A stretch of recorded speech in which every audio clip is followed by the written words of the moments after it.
We're back with more Barnstable This Morning. I'm Sarah Colvin, and joining me live on the phone, I welcome our Chief of Police, Paul MacDonald. Chief, good morning. Good morning, Sarah. How are you today? I'm great. How are you? I'm doing quite well. So, Chief, a number of topics to discuss today. First, there was a big police community forum held. I believe it was the Zion Union.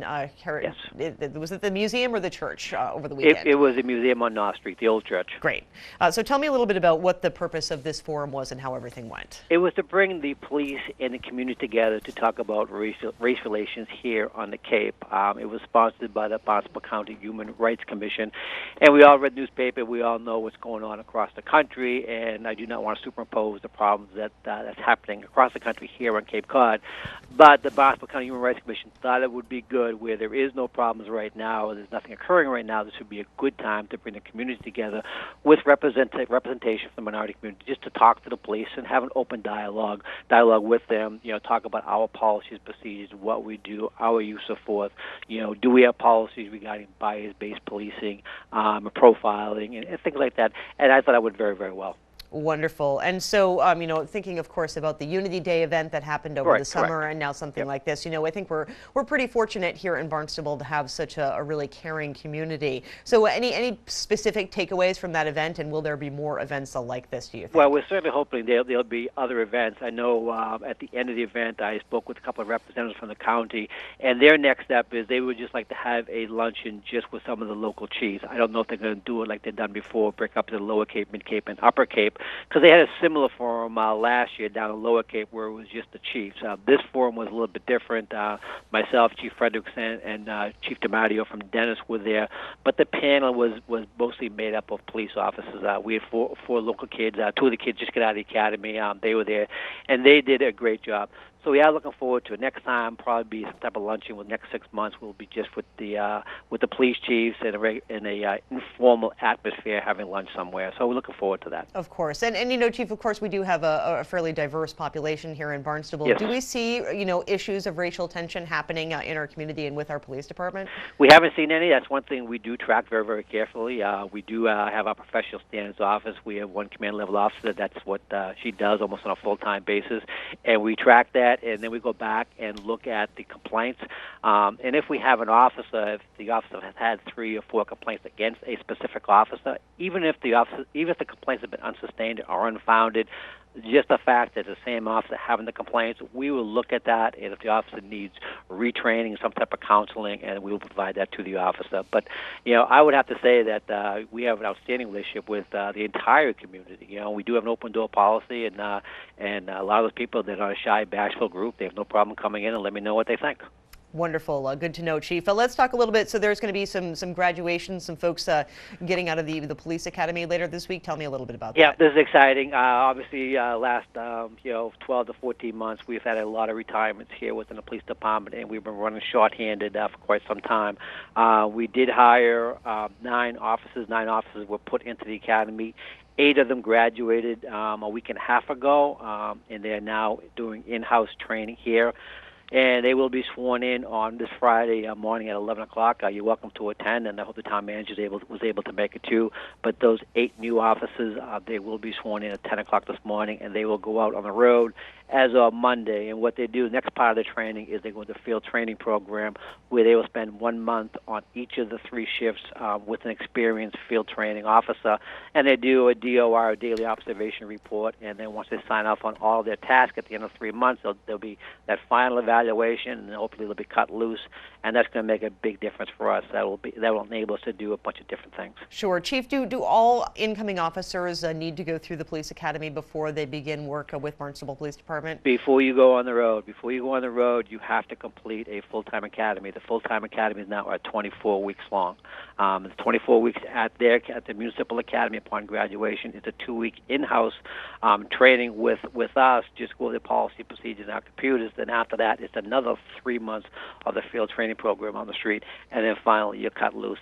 It takes about 18 months from the time we start the hiring process. We call for the civil service list and start the hiring process, go through, hire them, put them through the academy, train them and get them out in the street, it takes about 18 months. Right, and really so much to learn if you're going to be out patrolling, and so many different issues, and certainly the geography of the town is quite large. It is. So to be able to understand that fully is certainly important. And like you said, this is diverse. This is a diverse community. And this group of officers coming out, it certainly is a diverse group also, and it's good. And one thing that we do, we only hire local kids. The men and women that we hire, they have to be residents of the town of Barnstable. If you're not a resident of the town of Barnstable, we're not even going to look at you.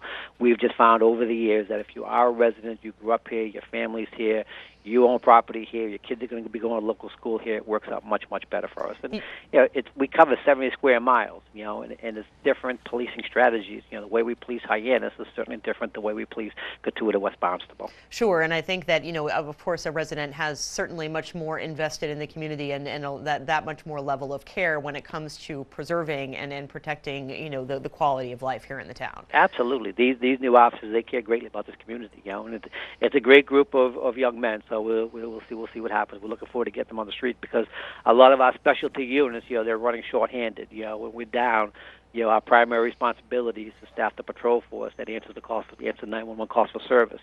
So a lot of these specialty units, they're being run short-handed. So once these kids are fully trained and they're cut loose, we'll be able to restaff those specialty units, which will make a difference. Sure. So Friday at 11, these 8 new Friday officers. at 11, we hope to see you there. I know you've been there the past ones. I will try my best to be there, Chief, for sure. Thank I love you. those events. Thank so, heard some news about a gentleman who has been in the paper Yes. quite often. Anthony Russ, I believe, is behind bars once again. Anthony Russ has finally been arrested and has been finally found guilty. He's been sentenced to 4 to 8 years in state prison for distribution of cocaine. And everybody on Cape Cod has heard of Little Ant, and he's been arrested. I cannot tell you how many times he's been arrested, and he's a suspect in so many different crimes across the Cape. And he's been able to beat the system simply by intimidating, witnesses and victims and preventing them from testifying against them. But this time it was a police investigation. The only witnesses involved were the police officers, and they weren't going to be intimidated. And they did a great job. They presented an outstanding case, and Anthony Russ had an attorney brought in from Boston, and they made the right decision. He was found guilty 4 to 8 years. It's a wide span. The difference between 4 to 8 years, if he caused a problem in court, he could get additional time, but he's got to do probably a minimum of 3.5 years before he's even eligible for parole. So this sends a clear message to everybody out there. Absolutely, and certainly I think good for us here in Barnstable to have him off the streets and behind bars. Yes, absolutely. So it worked out well. He's one of these people that we had to get off the street. Absolutely. So good pinch there. Chief, anything else significant happen over the past week here in the town of Barnstable? How are things going? I know we're slowing down from the busy summer season. Well, it's been slowing down, but we still have the call volume. We've had the home invasion last a week and a half ago. 3 individuals broke in the house. They beat the individual with a tire iron who was asleep. They were all subsequently arrested and charged with attempted murder. This past Sunday, 11 o'clock, we had an individual put a suspicious package in a driveway on Ashley Drive in Centerville. It was an ex-boyfriend, or they had some type of relationship. He called her, said, "You better look at your driveway. There's something out there for you." It was a package, had a cigarette lighter attached to it, some wires coming out of it. We notified the fire department, and because it was obviously a very suspicious package, we had to evacuate a couple of houses around the package, wait for the bomb squad to come down, and they came down and found out that it was just a fake bomb. The individual, meanwhile, had purposely crashed his car into a tree in Orleans. He's brought to Cape Cod Hospital, and he is now undergoing a psych evaluation to find out what's going on. But he will be summoned into calling in a fake bomb threat. Indeed, certainly. Well, Chief, I thank you so much, as always, for joining us here on Barnstable This Morning. A pleasure to catch up with you every week, and we will talk with you again next Tuesday and see you Friday for the swearing-in ceremony. I hope to see you Friday. Okay. Thank you so much. Bye-bye. Bye-bye. Chief of Police Paul MacDonald, of course, joining us as he does every Tuesday morning. Again, the swearing-in ceremony for the officers this Friday at 11 o'clock. Much more to come here on BTM.